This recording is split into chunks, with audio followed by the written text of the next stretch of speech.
அனைவருக்கும் வணக்கம். நான் உங்கள் ரேஷ்மா ஆசாத்.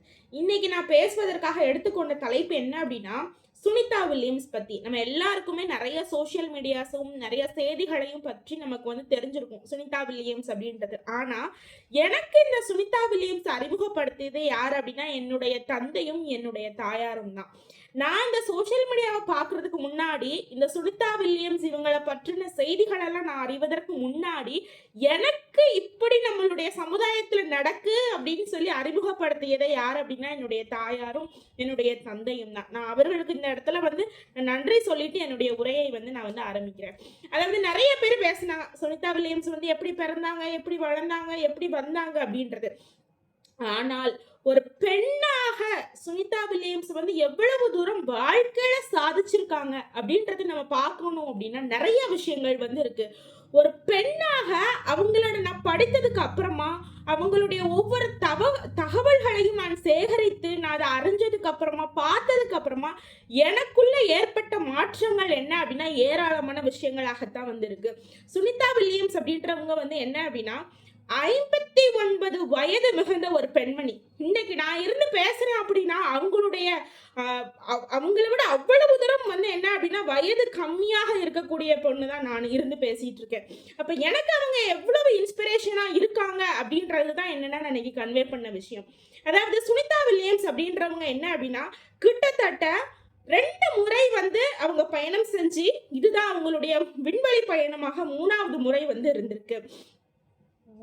பெண்கள்ல எடுத்துக்கிட்டாலும் சரி, இல்ல அப்படின்னா விண்வெளி வீரர்களை எடுத்துக்கிட்டாலும் சரி, அதிக நாட்கள் அங்க பயணம் செய்தவர்கள் பட்டியலில் சுனிதா வில்லியம்ஸ் என்ன அப்படின்னா இடம் பெற்றிருக்காங்க. கிட்டத்தட்ட 608 நாட்கள் என்ன அப்படின்னா சுனிதா வில்லியம்ஸ் மொத்தமாக விண்வெளியில இருந்திருக்காங்க அப்படின்ற தகவல் வருது. அது மட்டும் இல்லாம 2006லயும் சரி, அதே போல 2012லயும் சரி இவங்க என்ன செஞ்சிருக்காங்கன்னா விண்வெளிக்கு போயிருக்காங்க. அதே மாதிரி இந்த முறையும் 2025ஆம் ஆண்டுலயும் விண்வெளிக்கு போயிருக்காங்க. எதிர்பார்த்து அவங்க போனது 8 நாட்கள். ஆனால் என்ன அப்படின்னா எதிர்பாராத விதமாக 9 மாதங்கள் இருக்கக்கூடிய சூழ்நிலைகளா இருக்கு. யோசிச்சு பாருங்க, சுனிதா வில்லியம்ஸுடைய மனநிலைமையாக இருக்கட்டும், உடல் வலிமையாக இருக்கட்டும், எப்படி இருந்தா ஒரு பெண்மணியாக அவங்களால அந்த நேரத்துல சமாளிச்சு இத்தனை மாதங்கள் அவங்களால இருந்திருக்க முடியும் அப்படின்றது என்ன அப்படின்னா மிகப்பெரிய விஷயமாக தான் இருக்கு.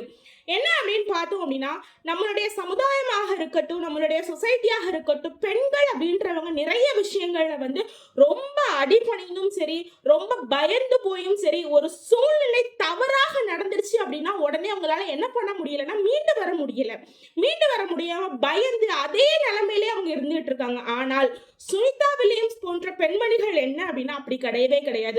யோசிச்சு பாருங்க, எதிர்பாராத விதமாக நடந்த ஒரு நிகழ்வு தான் அது விண்வெளியில இருக்கக்கூடியது. அவங்க கூட ஆண்களும் வீரர்களும் இருக்கதான் செஞ்சிருந்தாங்க, இல்லைன்னு நம்ம சொல்லவே முடியாது. ஆனால் அங்க எல்லாமே மிதந்து கொண்டுதான் இருந்தது. அவங்க பூமியில இருக்கக்கூடிய நிலைமைக்கு அப்படியும் எதிராகத்தான் என்ன அப்படின்னா விண்வெளியில இருந்துட்டு இருக்கக்கூடிய நிகழ்வா இருக்கு. உண்பதற்கும் உறங்குவதற்கும் ஒரு சூழலே இல்லை. வெளியே எட்டி பார்த்தா இருட்டான சூழல்கள்லாம் இருக்கு. நிறைய என்ன அப்படின்னா மின்மினிகளாக இருக்கத்தான் செய்யுது. ஆனால் எத்தனை தடவை தான் அதே பார்த்துட்டு இருப்பாங்க. இருட்டுனா எப்படி வருதுன்னு தெரியல, வெளிச்சம் எப்படி வருதுன்னு தெரியல, தூக்கம் இல்ல, உணவு இல்ல, மற்ற மனிதர்களோட அவங்களால பேச முடியல, மற்ற சூழ்நிலைகள் அவர்களால என்ன செய்ய முடியல அப்படின்னா சந்திக்க முடியல.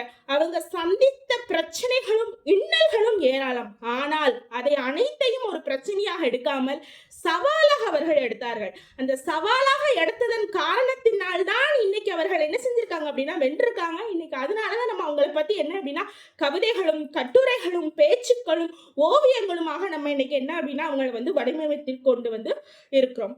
இந்த சுனிதா வில்லியம்ஸ் இருக்காங்க இல்லையா, சோ இவங்கிட்ட இருந்து ஒரு சமுதாயத்துல ஒரு பெண்மணிகளாக நம்ம எல்லாருமே கற்றுக்கொள்ளக்கூடிய ஒரு முக்கியமான விஷயம் என்ன அப்படின்னா ஒரு சூழ்நிலை நமக்கு தகுந்தவாறு அமையவில்லை என்றால் அந்த சூழ்நிலையை எப்படி கையாள்வது என்று தெரிய வேண்டும். அது மட்டும் இல்லாம அந்த சூழ்நிலைக்கு நம்மளை எப்படி தைரியமாக மாத்திக்கொள்ள வேண்டும் அப்படின்றதுதான்.